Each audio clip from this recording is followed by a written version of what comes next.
தலையில் தலை நீட்டுறது. இன்னும் 12 வருஷமா தலை நீட்டுக்கிற முடியெல்லாம் கொட்டிடுச்சு. எப்போலாம் நீ போயிட்டு மற்றவங்களும் ஜெபம் பண்ண போற? மேன், அதுதான் நீ இந்த வளர்ச்சி வரலன்னா எங்க மாதிரி ஊழியக்காரருக்கு நீங்கள் ஏடிஎம் மிஷினாக மாறிடுவீங்க.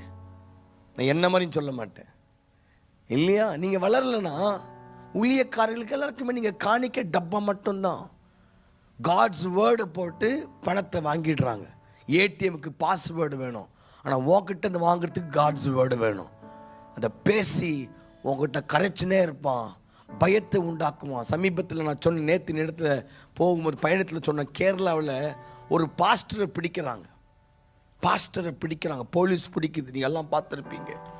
அந்த ஆள் என்ன பண்ணுவானா, வீட்டுக்குள்ளே போயிட்டு ஜனங்களை, கிறிஸ்டியன் ஜனங்களுக்குள்ள பயத்தை உண்டாக்கி, ஏதோ ஒரு மந்திர கட்டை பார்க்குறேன், ஏதோ ஒரு காரியத்தை பார்க்குறேன், ஏதோ ஒரு பிரச்சனை வீட்டுக்குள்ளே இருக்குது, இது ஜெபம் பண்ணா போயிட்டு சொன்ன அப்பாவி மக்கள் வீட்டுக்குள்ளே போய் அவங்க ஜெபத்தில் ஏமாற்றி அவங்க வீட்டில் இருக்கிற கோல்டெல்லாம் வாங்கின்னு வந்துடுவானா. யோசித்து பாருங்க. போலீஸ் இவனை பிடிக்கும்போது போலீஸ்காரர் கேட்குற, எப்படி ஜெபம் பண்ணுவேன் காட்டு அப்படின்றான். எனக்கு ஷாக் அடிச்சலாம். நம்மளாம் ஆவியில் ஜெபம் பண்ணுறோம், கர்த்தர் ஆவி நடத்துகிற மாதிரி ஜெபம் பண்ணுறோம். ஆனால் சில நேரத்தில் ஜெபங்கள் கூட நீங்கள் யாரோ ஜெபம் பண்ணுறாங்க, யாரோ பிரசங்கம் பண்ணுறாங்கன்னு சொல்லி நீங்கள் ஏமாந்துடக்கூடாது. எல்லாரும் ஜெபம் பண்ணுறீங்க, ஜெபம் பண்ணுறான், அந்நிய பாஷை பேசுகிறான். போலீஸ்காரன் கேட்குறான், எப்படி பண்ண கேட்கலாம், ராத்தா காத்தா பர்ராத்தா அப்படியே ரியலாக பண்ணுறாங்களாம். நம்பிடுறோம். பகித்தறிவு இல்லை.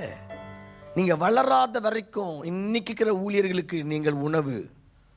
அன்னைக்கு எசேக்கியேலை பார்த்து தீர்க்க தரிசனமாய் ஆண்டவர் உரைத்தார், இறை கவ்வுவது போல தீர்க்கதரிசிகள் உங்களை கவ்வுவார்கள். சிங்கம் இறை கவ்வுவது போல. பார்த்து சிங்கத்தை பார்த்தீங்கன்னா அப்படி இழுக்கும், மாம்சத்தை இழுக்கும். அதுக்கு ஆசை வர்ற வரைக்கும் அந்த ஃப்ரெஷ் இப்படி இழுத்து சாப்பிடும். விலையேற பெற்ற வஸ்துக்களை உங்கள் வீட்டிலிருந்து வாங்கி கொள்வார்கள். நீங்கள் அவர்களுக்கு பிழைப்புக்கு தேவையான உணவாய் மாறிவிடுவீர்கள். நீங்கள் வளராத வரைக்கும் அடிமைக்களாக, பார்வோன் கை கீழே இருந்த கூலிக்களாக நீங்கள் மாறிவிடுவீர்கள். நீங்கள் வளரணும். சபை தப்பு இல்லை, நீங்கள் கொடுக்குற காணிக்க தப்பு இல்லை, சபைக்கு தசமமாக தப்பு இல்லை. அது தேவனுக்கு நீங்கள் செலுத்துகிற உடன்படிக்கை. You have to do it. ஆனால் இது மாத்திரம் போதாது. நீங்கள் வளர்ந்து தேவ ராஜ்யத்தை தீவிரமாய் தீகளாக, வைராக்கியம் உள்ள கழுகுகளாக பறந்து செயல்பட வேண்டிய நேரம் இது. அது செய்யாமல் போனால் இன்னும் 10 ஆண்டுக்குள்ள நீங்க இப்படி தான் இருப்பீங்க. ஆண்டு வரும்போது கைவிடப்படுவீர்கள். ஆண்டு வரும்போது உனக்கு வைக்கப்பட்ட அந்த வீடுக்குள்ள நீ போவியா?